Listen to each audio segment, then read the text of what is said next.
Hello, Internet, and welcome to the show you should be listening to, subscribe to, and downloading every week. That show being Say Report Jr. I don't know why I didn't say the title of the show when I did that. Because we haven't been for like. No, we usually say this is Say Report Jr., the show you should be listening to, Oh yeah, subscribe that's to, and true. downloading every. All right, well, I'm screw one me. of your hosts, Zach Sarowik. I'm the other host, Dale Decker. I Oh, almost took a sip of my Bailey's before I said my name.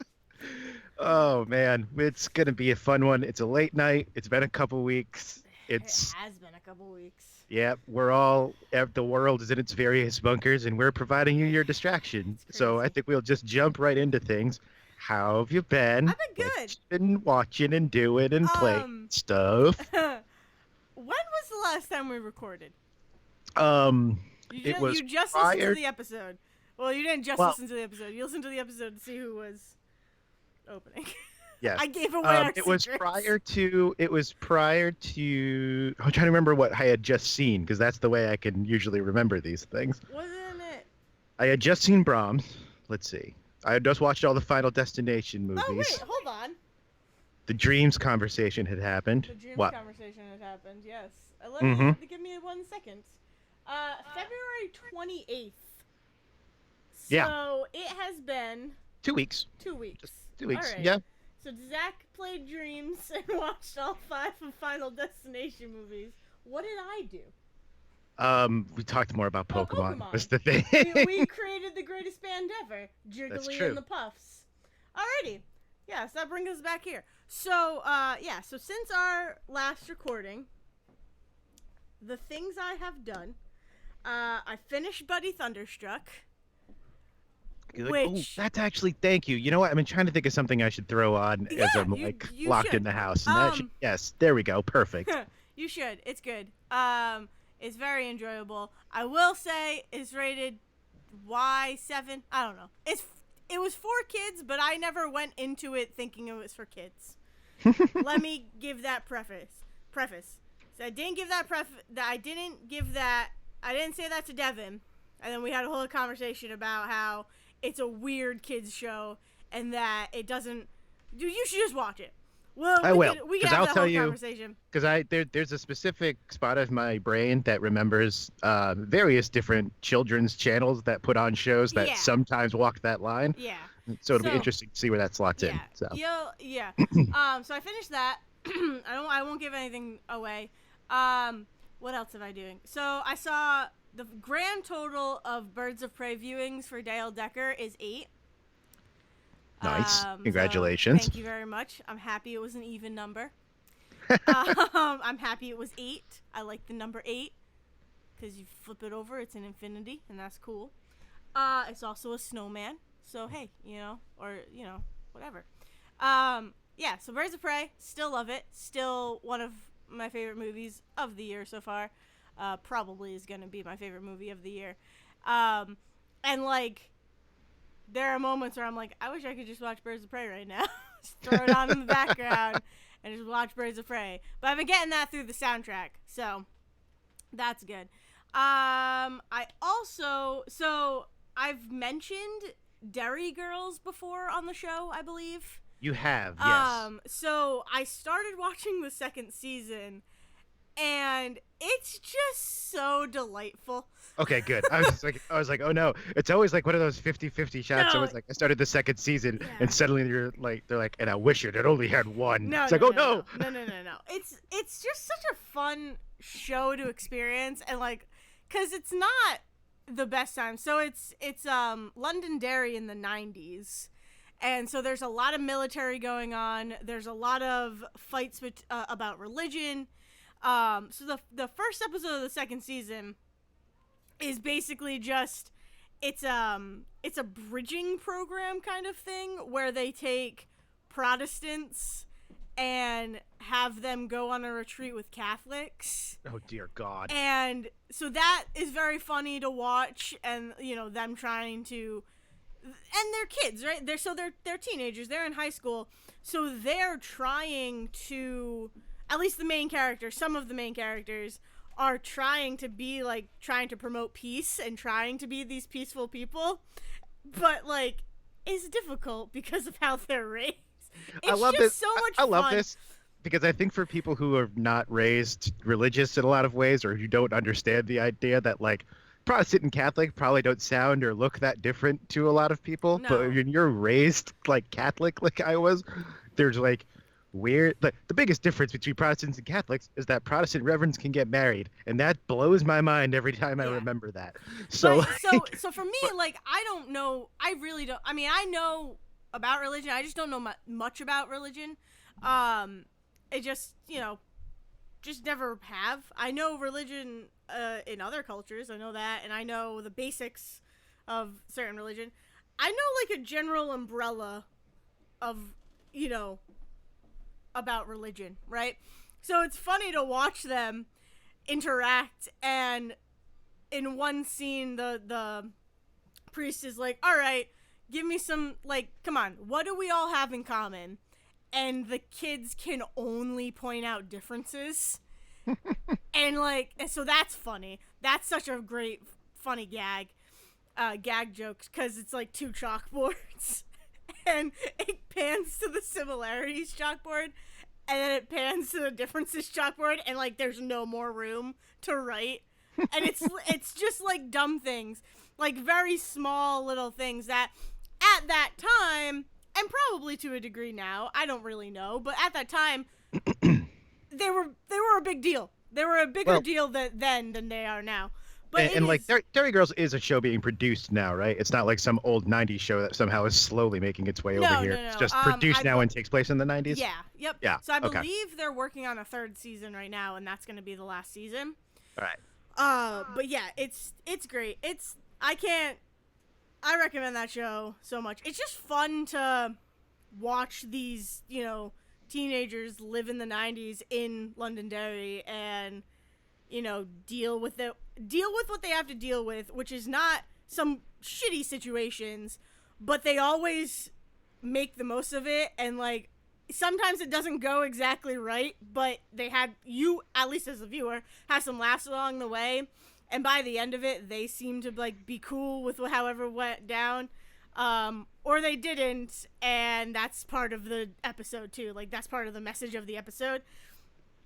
It's a really fun show. And then I also start staying on the line of European television. I started watching Crashing, which was from 2016. Yeah, that sounds familiar. I think. It has the woman who is in Fleabag, who's Oh, okay. Yeah, I don't know. Phoebe Waller-Bridge. Yes. So she wrote it and then is also one of the stars in it. And I've watched 2 episodes, and like the people aren't great people, but I am so invested. Sorry, excuse me. I'm so invested in them, and I love them all, even though there are times where I'm like, you're a bad person. I shouldn't root for you, but I do. I mean, here's the thing. Did she write Crashing? Do you know? Is she like part of the writing team on that? Okay. Yes, yeah. Because I would argue Fleabag similar, not entirely, like, but I think I've it's seen very clear parts of it, that yeah. a big part of Fleabag is that she is not like a put together person. Yeah, Let's put it that way. Exactly. So the idea that I think she really likes those types of characters, like Yeah. writing those types of characters. It's Yeah. really interesting to see those types of characters too. Like it'll I saw it, this will kind of like cross, our paths will cross in the next few discussions, I believe, because I have things to say about Emma that have that similar tone of like, Ugh. I don't know if I'm No, supposed to be I mean, rooting for you in this you're- situation or not. And I think But you I are always do. right, and I think you are right to feel that way. Yeah, Not right, but I exactly. mean, I think that is not an uncommon way to feel about Emma. Let's put it that way. But- it's an interesting feeling, and I don't hate it. It's a fun experiment and a fun thing to experience. But Crashing is very much like that, where I'm like, you're stupid, you're dumb, but in the next second I'm crying over the same person, like, and feeling just feeling so bad, but then also happy for these people. I don't know, but it's basically they get their titles are what is it? Property guardians or property guardians. And they basically live in an unused hospital. So it's a disheveled hospital. So they're basically like the technically what Jack's job is in The Shining. Like they live there, but they're basically there to make sure nobody tears the building down. Kind of, I guess. Yeah, I don't know. That's what I think of when I hear property guardian. Yeah, Is that like, yeah. oh yeah, you live here, but you're kind of But given somewhat. but You're given some sort of help to live there because you're there to keep the place alive. because the thing is like, so it's super cheap rent, but it's shitty amenities. Right. Like you put up with not having to pay that much. So the whole point of it is that this is a temporary place to live, and you basically live here while you save to buy a new place, or while you like get your feet on the ground if you're just coming into London or whatever. But it's just fun to watch them live in a hospital, and like this disheveled hospital. And someone said that there were 12 rooms on each floor, and there were 4 floors. And I'm like, that's interesting too. Like, that is not what I would expect for a hospital. Right, and I mean, do they say how old the building is? Because you're talking about, No. especially when you get into Europe, you're Yeah. talking about buildings that are like, oh, this is a hospital, but by hospital we mean brick schoolhouse No, from but 1377 or something. it's so good. Crashing is a show that, for me at least, it grabbed me within the first 5 minutes of the show being on. I was just so into it immediately that I was like, I just need to see what happens. And I'm just really sad that it's only 1 season. And that's me saying it at 2 episodes in. I already know that I want more with these characters. Yeah, I mean, I don't know if that has any sort of conclusion to that season. I mean, that's just kind of a very British thing to do, as far as write a season as if it's the only season every time. Yeah. But like, especially knowing how Fleabag, she chose to end after the 2nd season because she was like done writing for that character. I wonder how much of that was like done intentionally to only have the 1 season. And it makes me, because my experience with Fleabag has only been overhearing episodes that my parents were watching. And like, there are moments where I'm like, oh my god, I can't believe that person just did that. And so I'm like, oh man, I'm kind of into this show. So watching Crashing makes me want to sit down and watch Fleabag, and kind of compare the two in a weird way. But yeah, it's great. It's a lot of fun. I really like that show. Do you want to know the weird thing it does for me? Is it actually makes me excited. Not excited, but it makes me interested in a James Bond movie for the first time in a long time, because she did a second pass on that script. Oh, She's really? technically credited as she's one of the writers, if not like considered the main writer of No Time to Die. Actually, I did see that because I was looking at IMDb and I saw that. Yeah, she at the very least like came in and gave that script like a second pass, but I don't know if she's like so I don't know how much of that is her, but that actually makes me interested to see how that story plays out. Yeah, so we'll see. But that's basically what I've been watching as far as streaming goes. Other stuff has just been like watching The Rookie and watching, man, The Rookie hit. Oh, it was so hard. It was The so Rookie. hard to watch. It was just it's the The Dennis Quaid movie? No. It's a TV show. It's okay. It's Nathan Fillion is like Cop Rookie. Yeah, Cop Rookie, not baseball. No. But yeah, we can talk about Supergirl or Bat. I don't even know where I am in Batwoman.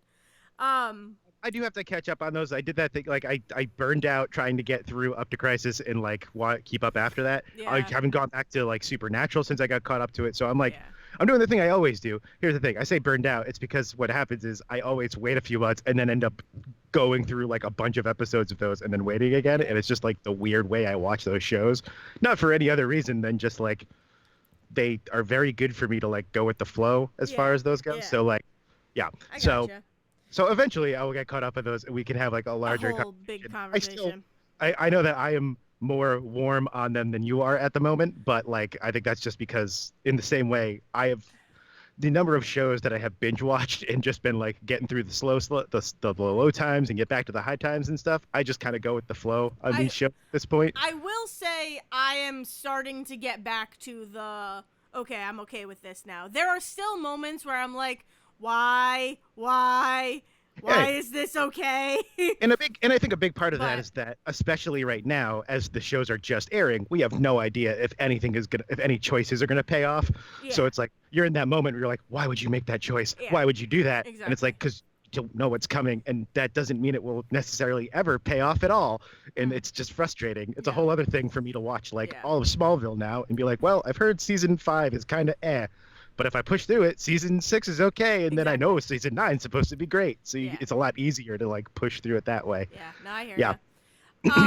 So as far as movies are, I think we're gonna have crossover here. I mean, so before I get to the movies, I will say, because last time it gave me a little bit of good luck, I think when I mentioned it on the podcast, I am currently shiny hunting a Popplio.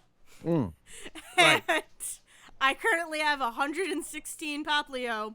Jesus. 14 of which are female.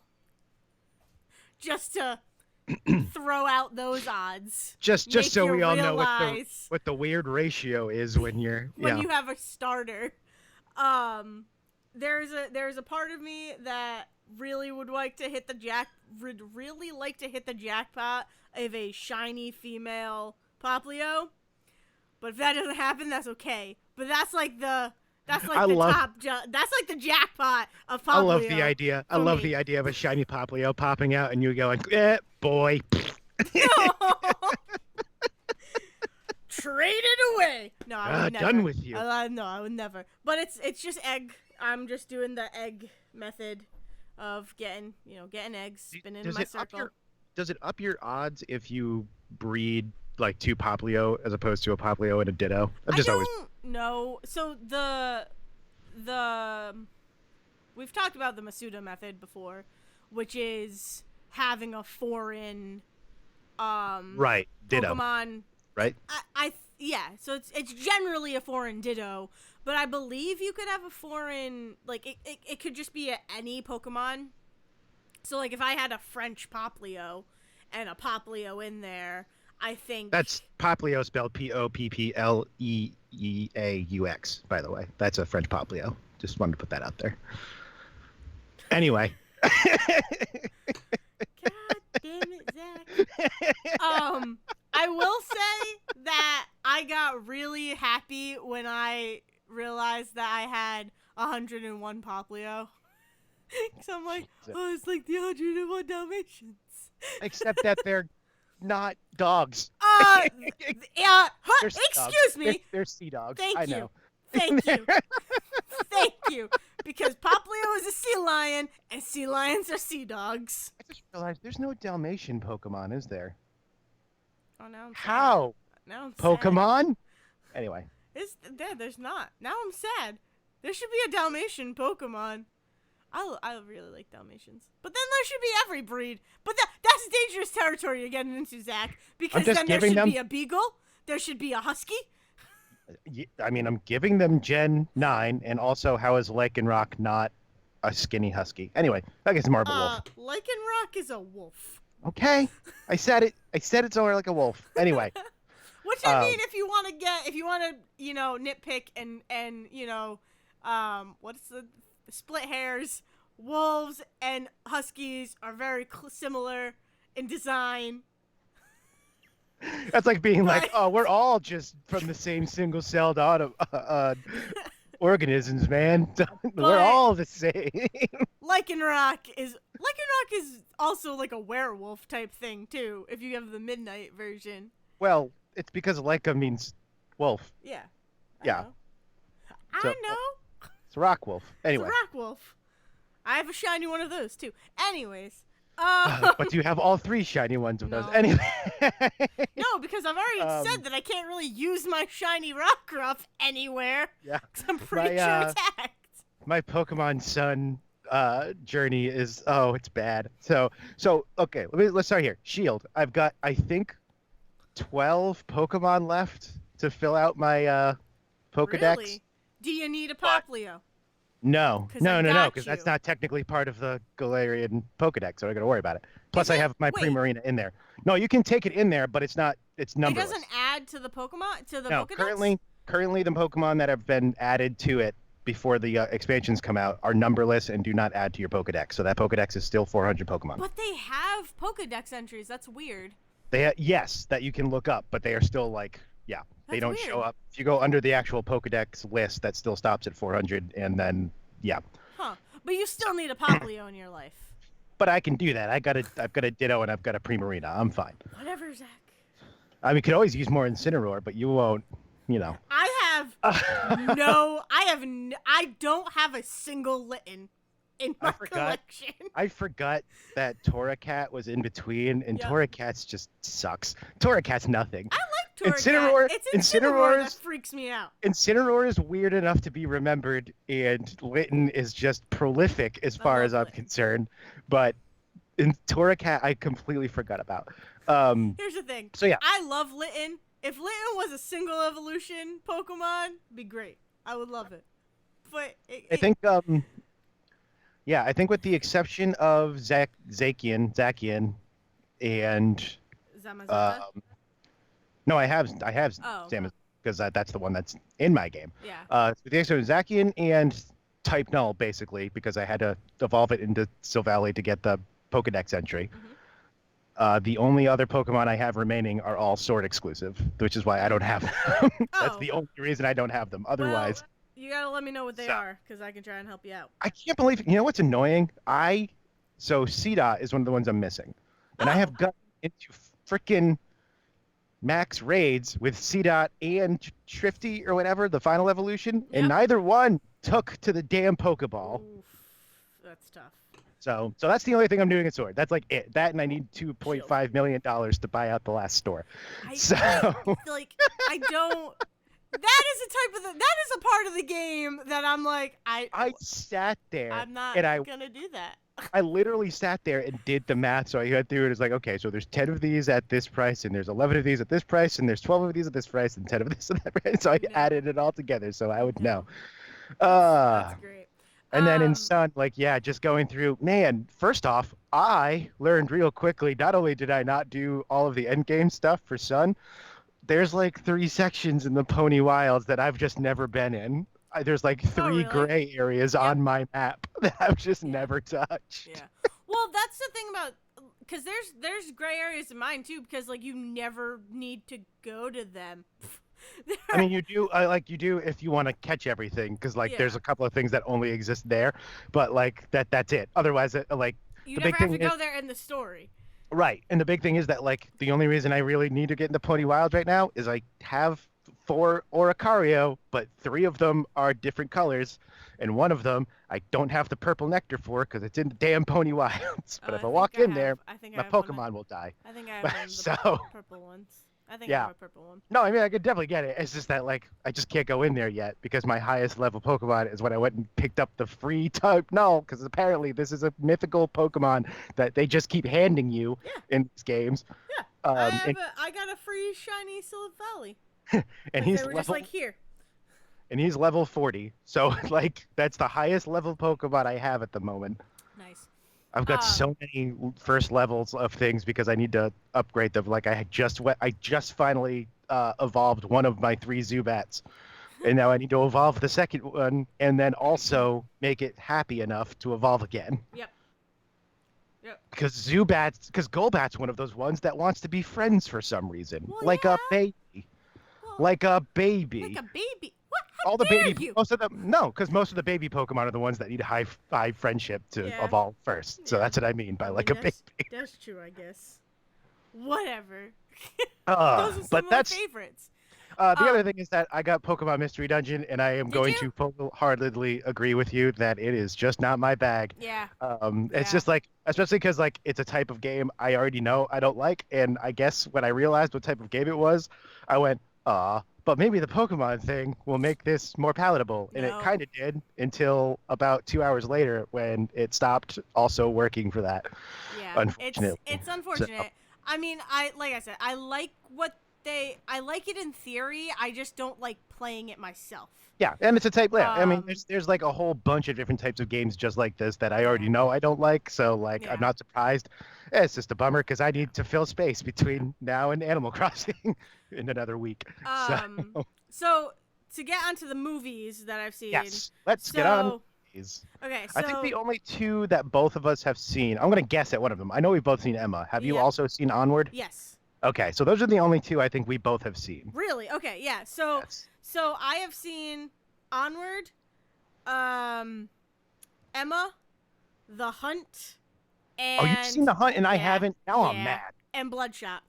Okay, yeah, because I was gonna see The Because Hunt those, Bloodshot this weekend, and I'm waffling on whether or not I'm gonna leave the house for that. yeah, But because like, those were well. The thing was is that I don't really want to talk about it, but it's a thing that's going on in the country right now, in the world, not even the mhm. country. It's a thing going on in the world.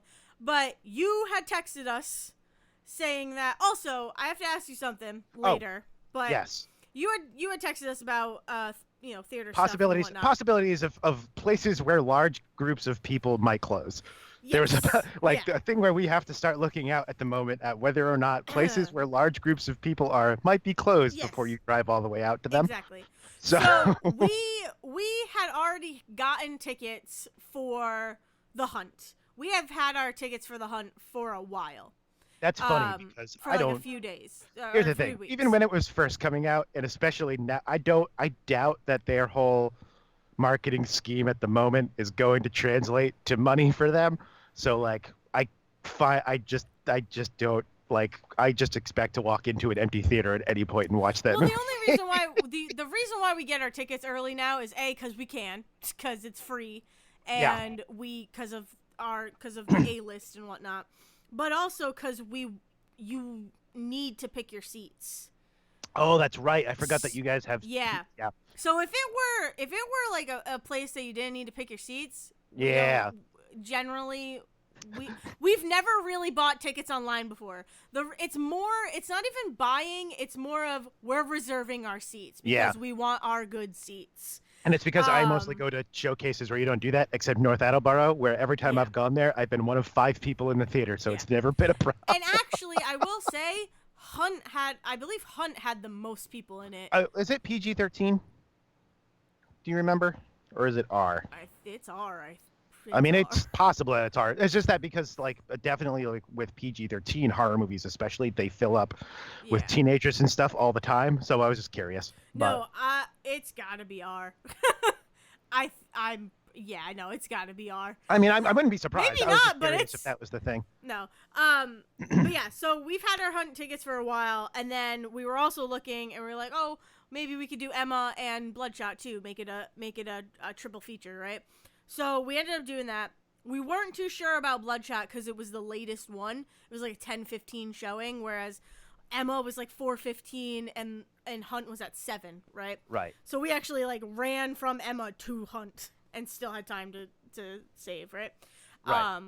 But so like I said, the reason, yeah, those were the three that we saw last night was Emma, Hunt, and Bloodshot.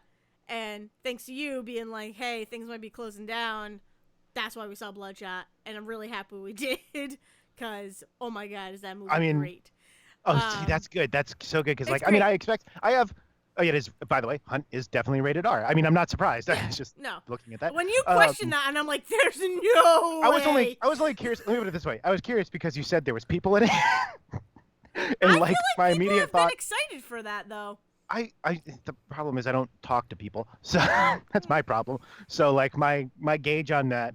Let me put it this way: if that movie had come out when it was going to come out, I don't think it would have the crowds. I guess maybe the marketing thing did work because I don't think it would have had the crowds it has now.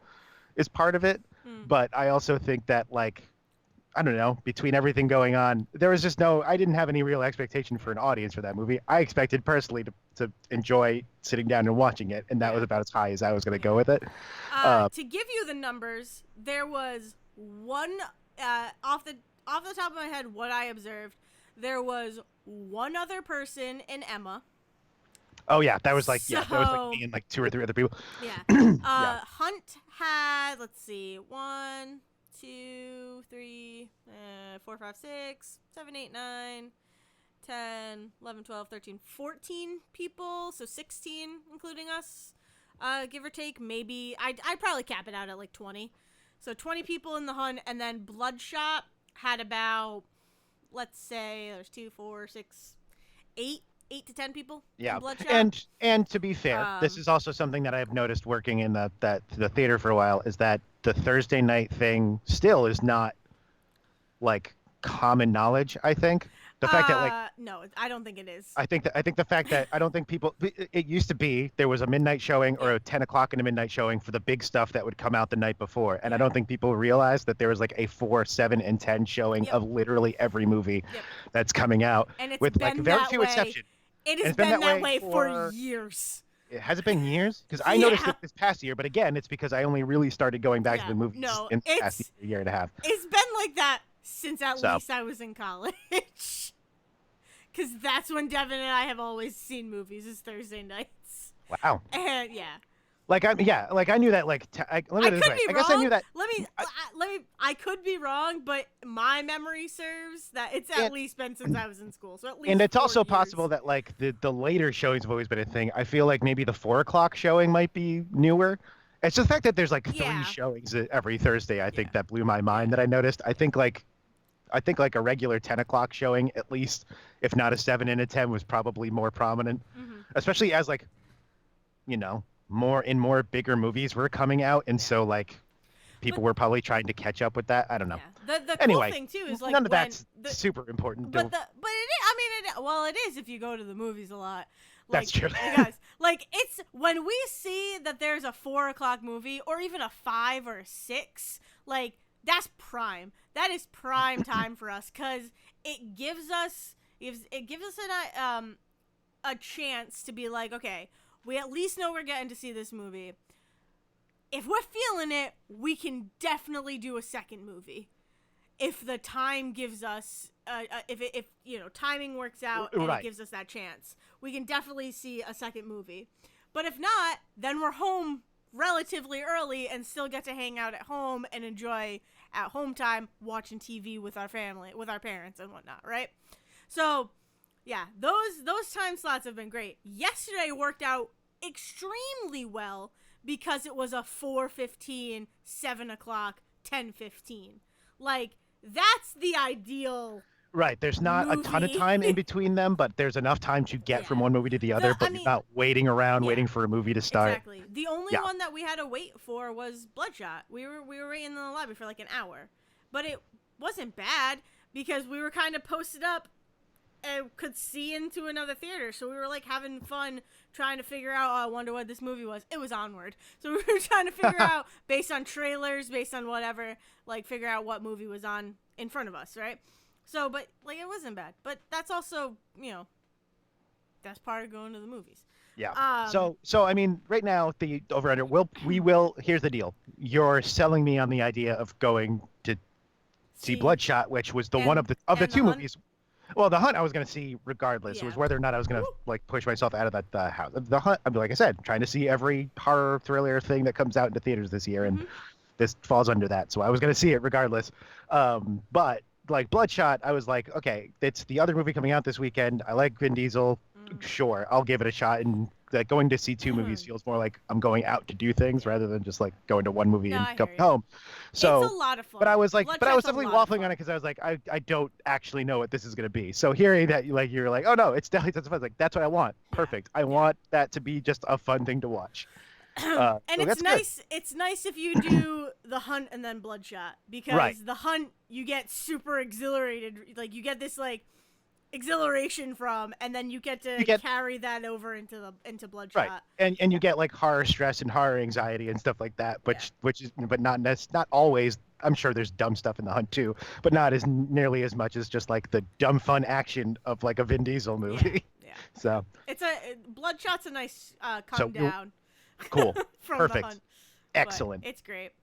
But Onward and Emma, which is like really what we get to talk about. Yeah. So here's how I want to propose this. The 2 that we got to see. Here's how I want to propose this. Okay. First off, let's put it this way: thumbs up or thumbs down on Emma. Thumbs up. Okay, cool. We're gonna talk about Emma second, so that because I was lukewarm on Onward. Really? And I need to work out why. I think. because I'm Okay. trying to figure out if it's because I'm an old man or if it's because I think there's an actual problem with Onward. So, All right. so how did you feel about Onward? Let's start here. How did you Uh, feel about Onward? I loved it.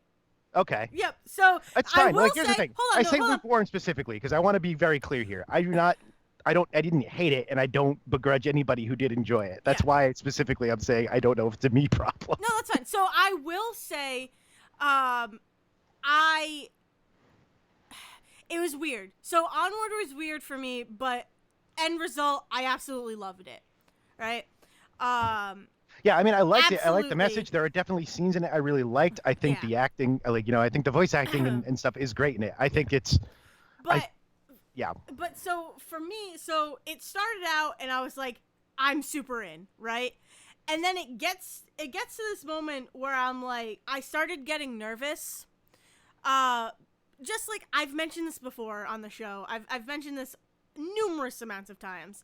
But I got that, like, I'm nervous about this sibling relationship okay.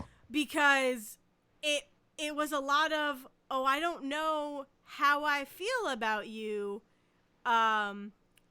Wait, why can't I think? Ian is, Yep. yes. Yeah, Ian is okay. Tom Holland. And Tom Chris Holland.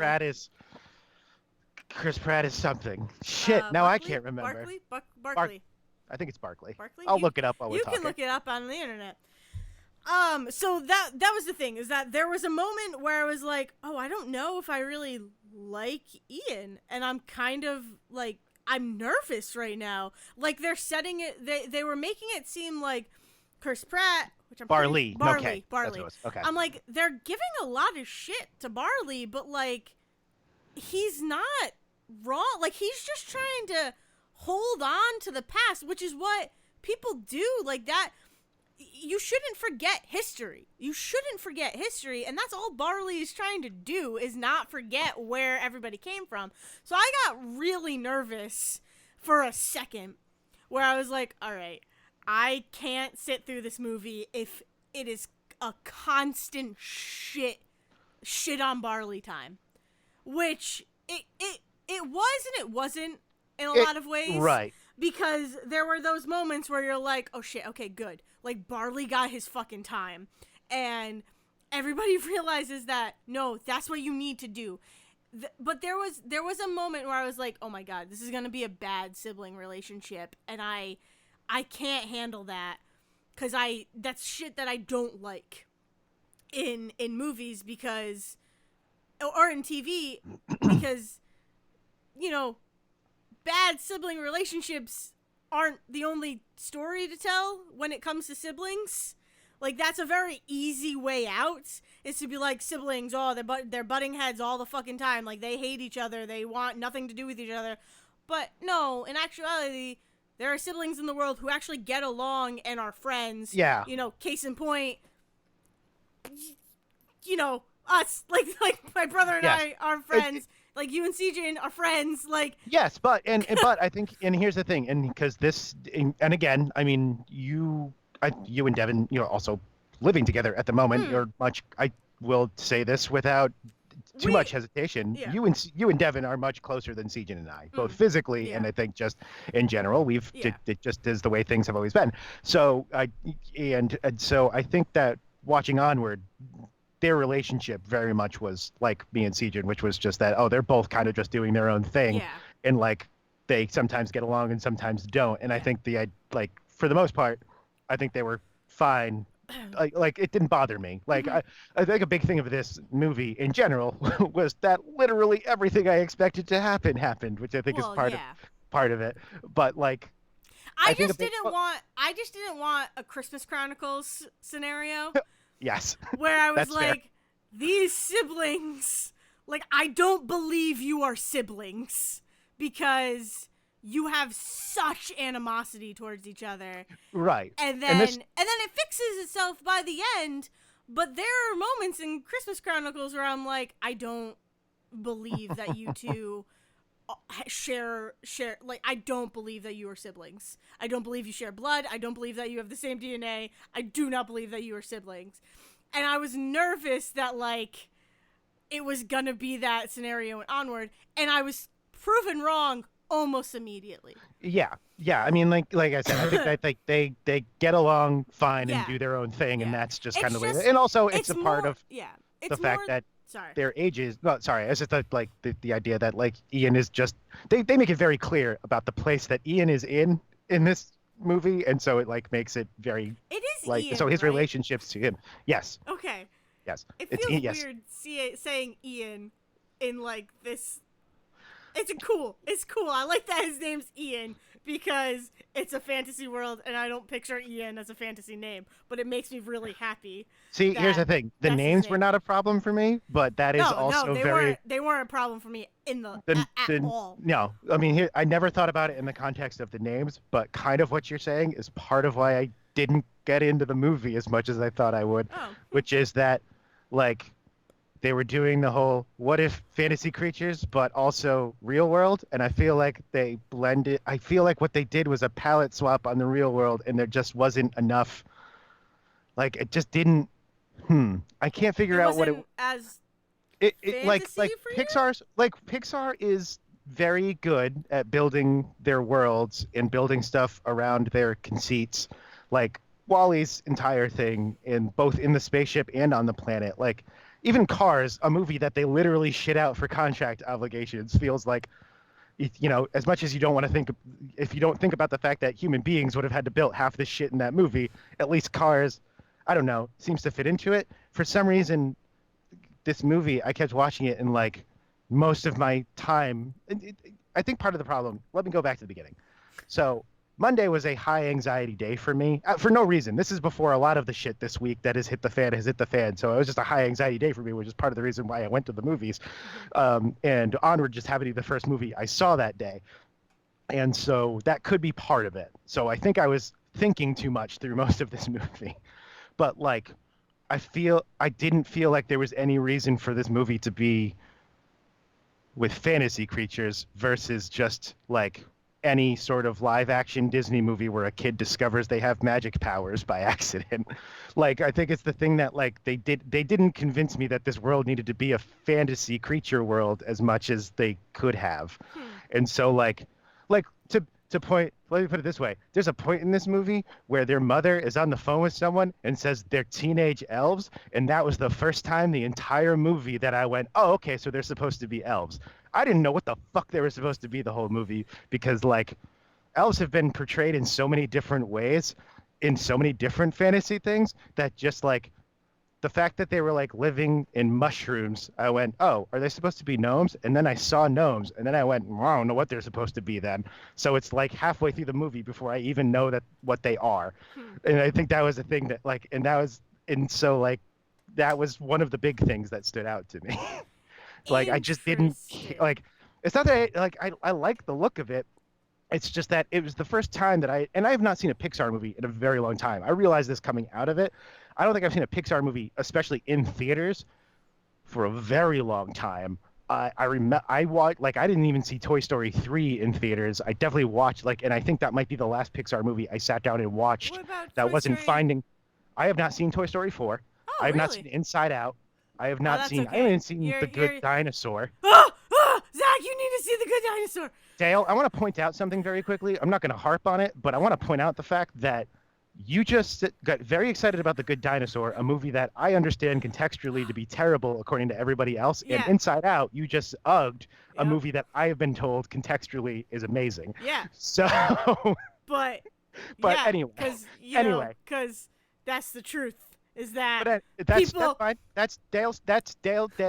Dale has her feelings on those things. Again, I haven't seen them. I can't comment on them. Here's the thing, Zach. You Yep. have Disney Plus, right? I Pretty do. sure they might be on Disney Plus. And Go they fucking watch them, and then we'll discuss. But Watch Good Dinosaur first. But yeah, like my memories of watching even like the Toy Story movie, even Toy Story 2, a movie that a lot of people don't like. I like Toy Story 2 just fine. I never had a problem with it. I was also very much younger when it came out, so I was still in the age of like most kids' movies were exciting to me. Like I buy most of those worlds. I just never bought into this world. And then like I started thinking about it more, and I was like, why am I not grokking anything else going on Onward? That's like, what is it that's bothering me? And I think about things like he just like spoiler friends, everybody, by the way. Sorry, I meant to do this about this, and we'll talk about Emma in a second, but I need to talk about things that happen in Onward. So spoilers ahead. The scene where he destroys the van and picks up the light and puts it in his pocket, I immediately went, okay, he's going to use that for a thing later. I think everybody does. Whatever. That's foreshadowing. It's what happens. My problem is that later on, when he uses it, it's like 3 seconds and it doesn't fucking matter. He could have thrown literally anything out of his pocket for all I care, for the amount of weight of any sort of emotion that goes on in that scene. And like, this is the thing. He talks about how he rebuilt this van from the ground up. And then he destroys it, and even that scene kind of went a little too quick for me for what he does. Like that should have been a much bigger moment for Barley, I feel like, and like especially considering he fucking aims a van at a rock, and nobody is like, "Cool trick, Barley." Like nobody even gives him credit for that. But he picks up the light, he puts it in his pocket, and then as he's running from the dragon later in the movie, he literally just pulls it out of his pocket and throws it. If you, for some reason, missed that he put that thing in his pocket, you wouldn't know what he's throwing. Okay. Let alone that it's emotionally important to him. Like the fact that they didn't give him like 10 seconds to go, oh, do I want to throw this or not? Because it's the last thing I have of Guinevere. No, this is more important. Instead, he just picks it up, he throws it, the dragon runs to it, and then 10 seconds later turns around. Like it doesn't even do what it's supposed to do. So like that's like I think sorry, I'm ranting. But like that was like the thing that I hyper focused on. Okay. Sorry. Cool. I don't know what to do with that. I could go on. There are other things, but I don't want to like rag on the movie because again, there were things I really liked in this movie. The problem is, and it's a thing that I've noticed about other movies, and maybe it's because I keep seeing horror movies this year, and a lot of the better horror movies I really like this year take their time with things. Underwater even has long stretches of things that I like. Like for a movie that moves very quickly, takes its time when it needs to. But like Gretel and Hansel and The Invisible Man, which was fucking amazing, are both very slow movies, and I really like those. And for some reason, this movie is like, well, we got like, for some reason, we've decided that this Pixar movie needs to be an hour and 45 minutes. So we took most of the things that we would have taken the time to be emotionally waiting, and we just ripped those out, and we just went, they missed their dad, and now they go to find their dad, and there's an emotional scene with their dad, and they're at the end, and their mom does a bunch of stuff for the whole movie, but has no real emotional ending to the movie either. Too bad. We're done. Hour and 45 minutes. In and out. Bye. Like the movie needed to be another 25 minutes longer for anything to matter in this movie to me. Okay. Because I wouldn't take anything out of the movie. I just feel like there was a bunch of shit missing in this movie to make it emotionally important for anything to happen. All right. I think that's my problem with the movie. That's fine. I disagree. I feel bad because don't be mad at what you feel. It's just I just can't agree. I just don't agree. I don't know. And that's it. That's okay. That's the beauty of the world, right? Yeah. We can have differing opinions. It's fine. At the end of the day, we're still friends. Yeah, and like the reason I say like cranky old man thing is that like it's a kids movie, and kids are gonna get out of it what they get out of it, and also can't sit in a movie theater for 2 hours. I know they can't. Like I'm all for a 90-minute movie. I just that I don't know. For some reason it was like the 90-minute movie, but it was the 90-minute movie that also tried to do emotional weight stuff that needs more than 90 minutes to do it. No. I mean, I see what you're saying. I can get behind. It's kind of like if I had to compare it to something, if I had to compare what you're feeling to another movie that I feel like I had that feeling about, that's a sentence. Probably Kin. You never saw Kin, right? No, but we talked about it, and I know it's the way that you described it. Yeah. So like there were. That's the best way I can understand how you're feeling right now. Is that there were a lot of moments in Kin that had these emotional heavy things, and then like the next second it was just like, oh, we forgot about that, right? So it's not even I at least understand the feeling you have. I just did not have that at all. Yeah, in it's just maybe it's and again maybe it's like I think it's because I kind of saw so much of where it was going. Maybe it's that it didn't surprise me. Maybe that's what it should be. There's a lot that did not surprise me in this movie, and that's what made me.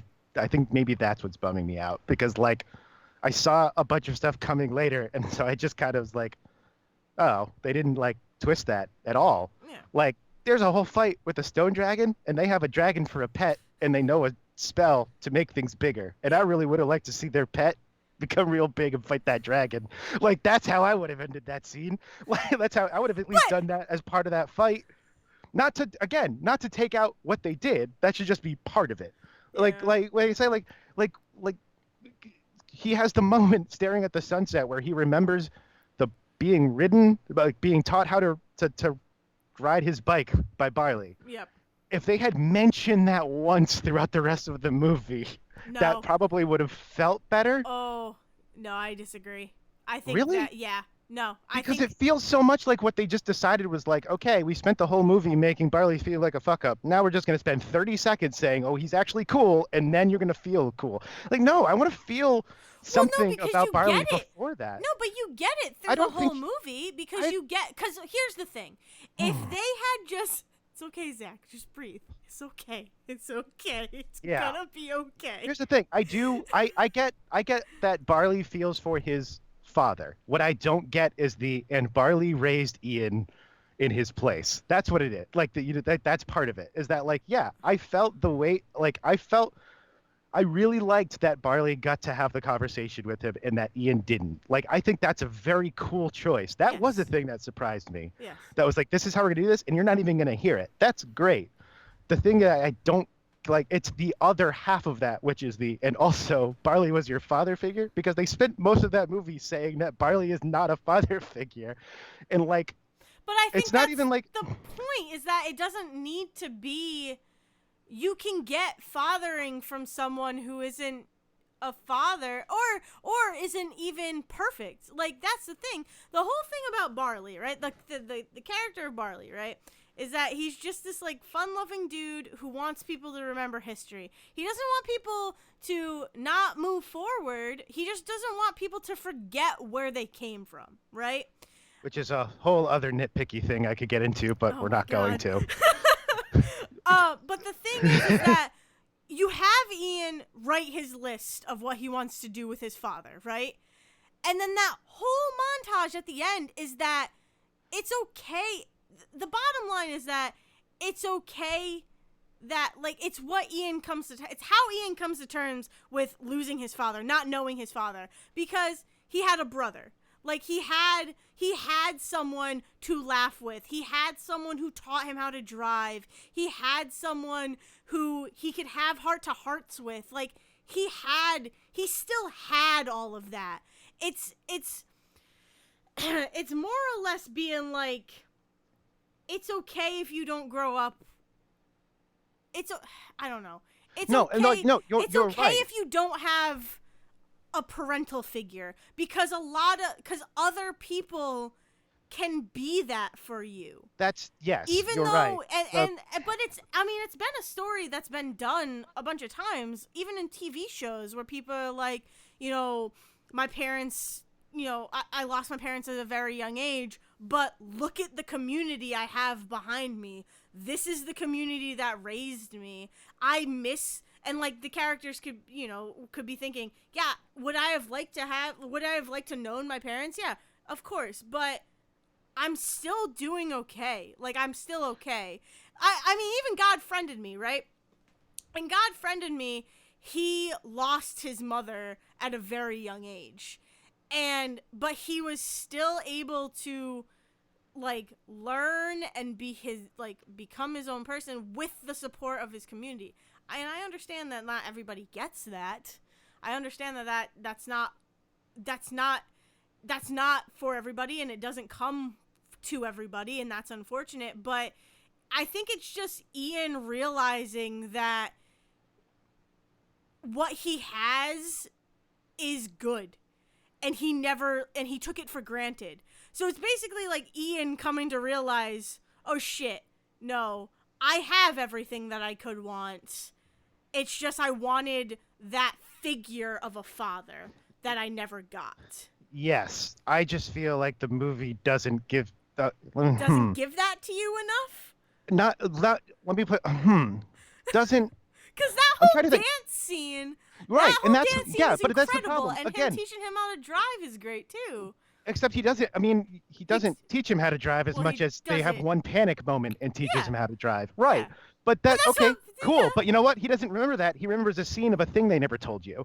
He remembers that after but that. that's But okay. like they're trying to connect the two, but it doesn't feel like it's connected. It feels like what they did was it doesn't. I want to see the stuff that Ian's not seeing throughout the movie, and instead, what they're doing is they're showing you like it feels like they're not showing you enough of what Ian's not seeing beforehand, just so that they can right up to the very end have a twist that's like, oh no, you've had a father the whole time. It feels like they're writing for a twist that they like didn't earn. As opposed, like I feel like I can't go back through this movie and go like, oh, here's all the things Ian's missing that we can all see now. And instead, it's just like, no, it's like, here's your 12-hour, 24-hour story, but we're not going to tell like, but then you'll remember stuff that we didn't even tell the audience. And then you'll realize that you had a father figure the whole time. I don't know. It's like it's like I don't know. It just doesn't like it just doesn't land for me that way. I mean, Unfortunate. also the whole thing of like, it's nice. It's nice at the end being able to see, oh my God, Barley has been there for him since he was a kid.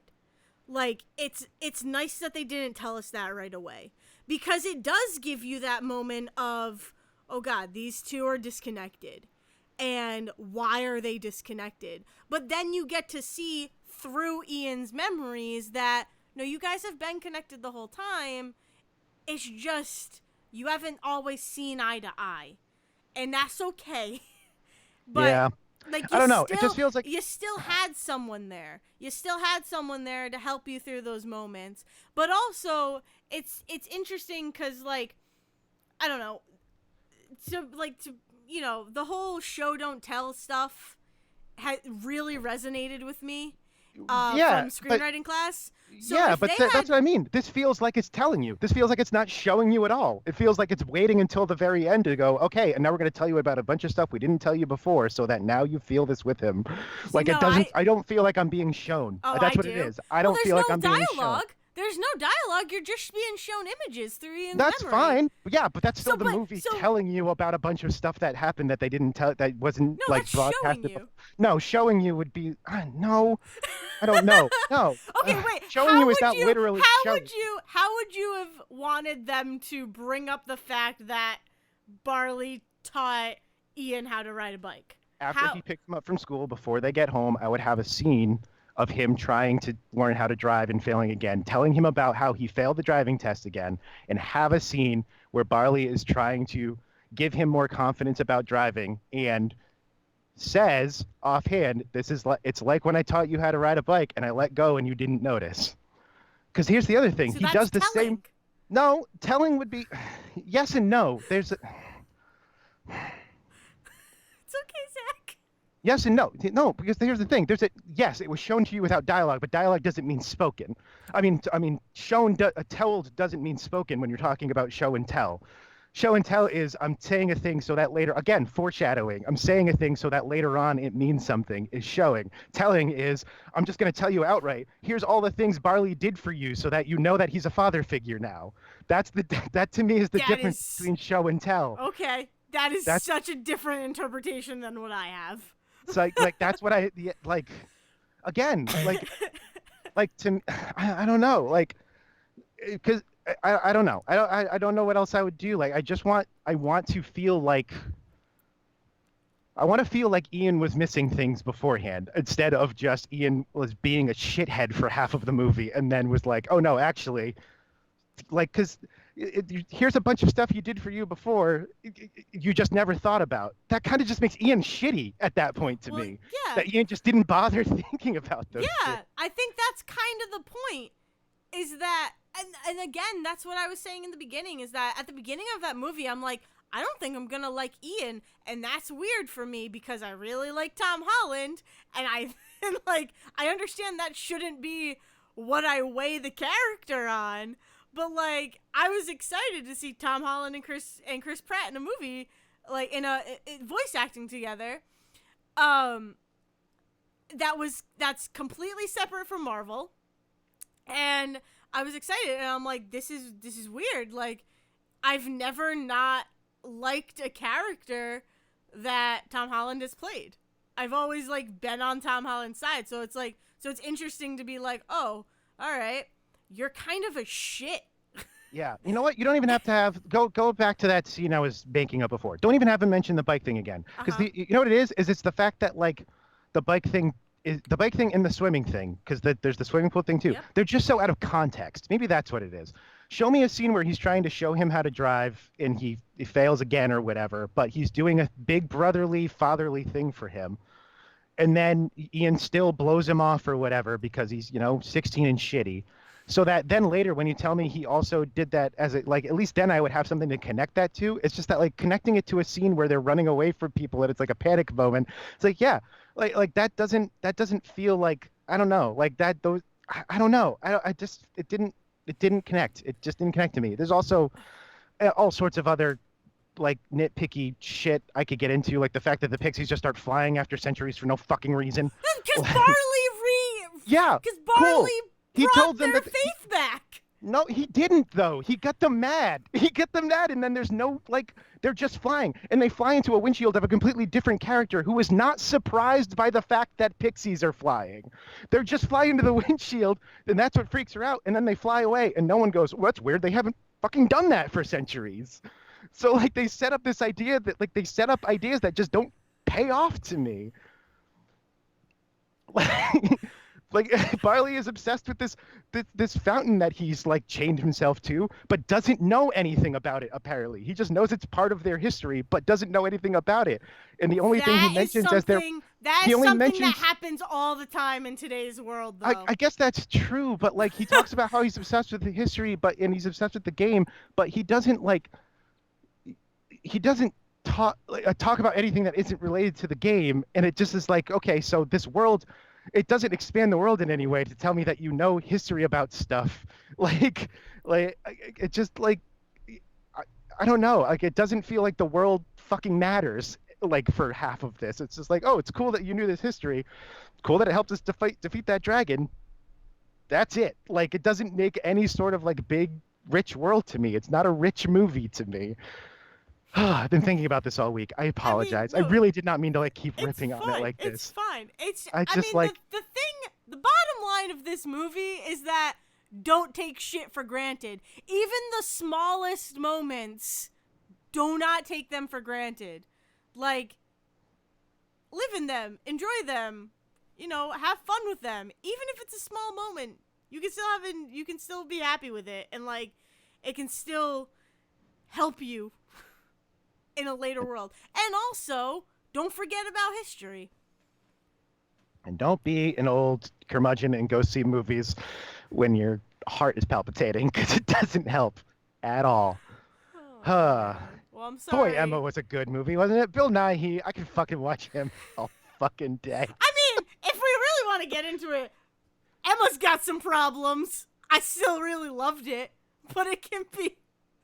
Oh, yeah. No, Emma was not a perfect movie either. I think I know that story. So yeah, I knew that story. And so like I was able to just sit down and watch that. I mean, quickly on Emma to try and wrap this up. I mean, my whole takeaway on Emma is that I really, really enjoyed it.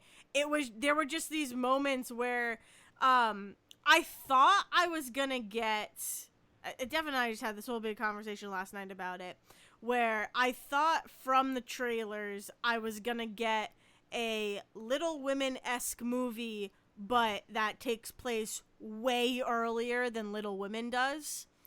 I did not expect to not root for Emma at certain parts. Because that's how Jane Austen do, though. Yeah, no, and that's fine. There were moments where I'm like, Emma, you little shit. What is wrong with you? Because it's a lot of, like, I thought Emma was going to be a Joe character, right? A Joe type character. So I thought... For that, you kind of want, I think you want Lizzie Bennett in Pride and Prejudice. It's a little bit closer. Exactly. That's exactly the conversation Devin and I had last night, driving home. But so that, I never read these. I know like base level stuff about them.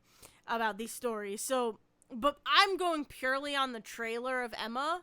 That is what I got from it. So I was like, okay, going in feeling like I'm gonna watch another, not Pretty Woman, Little Women, but earlier, right? So as soon as she's like messing around, like messing with Harriet Smith's life, I'm like, you freaking bitch. Like, what is, like, why? And it does come down to the fact of, like, she wants to control other people's lives because she doesn't really have much control over hers because of the whole, her father doesn't want her to leave. She has control in the sense of she doesn't really care to get married, but, she is stuck in this one spot.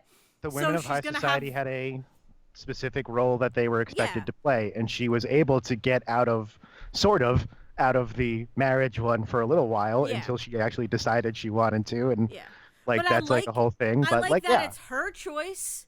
I like that she is the one who's like, no, I'm finally like I realize that I love you and all of that. Like I like that.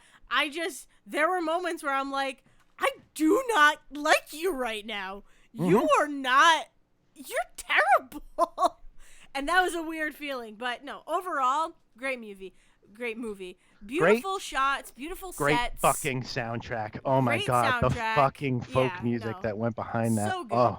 No, it was great. There were scenes that packed so much emotion without having to say anything, too. And also, when they're just walking through the house talking, and they just walk past Bill Nighy, and he's got 8 screens just wrapped around him, and no one acknowledges it. Yeah, no. It was, the visual gags are great. It was great. I really, really did enjoy it. I just didn't expect to be like, oh, I don't like you, Emma. I don't like you at all right now. I don't know which one was written first, but I think these days, especially, I think Pride and Prejudice is always like the Jane Austen book, and I think Emma is like, oh, okay, so we read Pride and Prejudice, so we're going to read this one kind of book, and I think that always surprises people. I think it always messes with people that they're like, oh, Emma's a much different character than Lizzie Bennet, and also she's kind of a jerk. And it's a story about how she needs to mature, and so she starts off most of that book like being kind of immature and silly is the word I meant to say. No, I got she young and it's just such a different tone and such a different story from Pride and Prejudice. I think it messes with people when they think of what they're getting into. So, but yeah, very, very good. I like the actors. I continue to love that the British acting pool is wildly different looking than the American acting pool. Mm-hmm. The fact that Knightley had scars and stuff on his face that are just never talked about was extremely interesting, because I think that's just what that guy has. Also, it's so funny because I was waiting for the line in the movie because she says we are not so close to brother and sister for it to be strange. I'm pretty sure in the book they're like cousins. Oh, really? I think that's why he's there all the time. Is that I think that's why he comes and visits them every night. Not only because he's also secretly in love with Emma, but I think it's supposed to be like a sister's stepson or sister's son or something for Bill Nighy's character or something like that. That wasn't the case. Yeah, I'm pretty certain every time that gets adapted, they find some way to make them not related or something. Yeah. Because there's we're just not gonna talk about this part over here. But that's all I got. Yeah, I'm good. I'm tapped, I think. Yeah. We shouldn't do these late night records because I have some Truly seltzer, and then I get way too excited. Yeah. Whoa. It's funny. I was like, I'm gonna cut back on my drinking this month. Oh, this month sucks. Hold on. This seltzer has 5% alcohol. I think I can stick with that. That's great. But yeah, so this has been Say Report Jr. It's a podcast you should be listening to, subscribe to, downloading every single week. If you like what you heard, you can find us on Spotify. You can find us on your Apple Podcasts or anywhere you get your podcasts. You can find us on, I always want to say Instagram, but we don't have an Instagram. I don't even personally have an Instagram. Yeah, seriously, I know. I don't know why I always want to. But you can find us on YouTube by searching Say Report Jr. You can find us on Twitter at sayreportjr. And you can find both of us individually on Twitter. I am at Dale's Brain. Do I want to say it? The Pixar people might come after me. Disney might fire me. It's on other episodes. If they really want to find you, Zach, they will. That's true. I'm Sir Whiskey. It's time to get ice cream. Yes, ice cream mixed with Baileys. Yeah! God. Bye. Take it away. Take it away, Liz. Thank you for listening to The Say Report with your hosts Dale Decker and Zach Sarowik. Please follow the guys on Twitter and Facebook by searching for The Say Report, and you can always subscribe on your podcast channel so this is delivered straight to you and you can enjoy it every week. With apologies to your mother, we'll see you next time. Can someone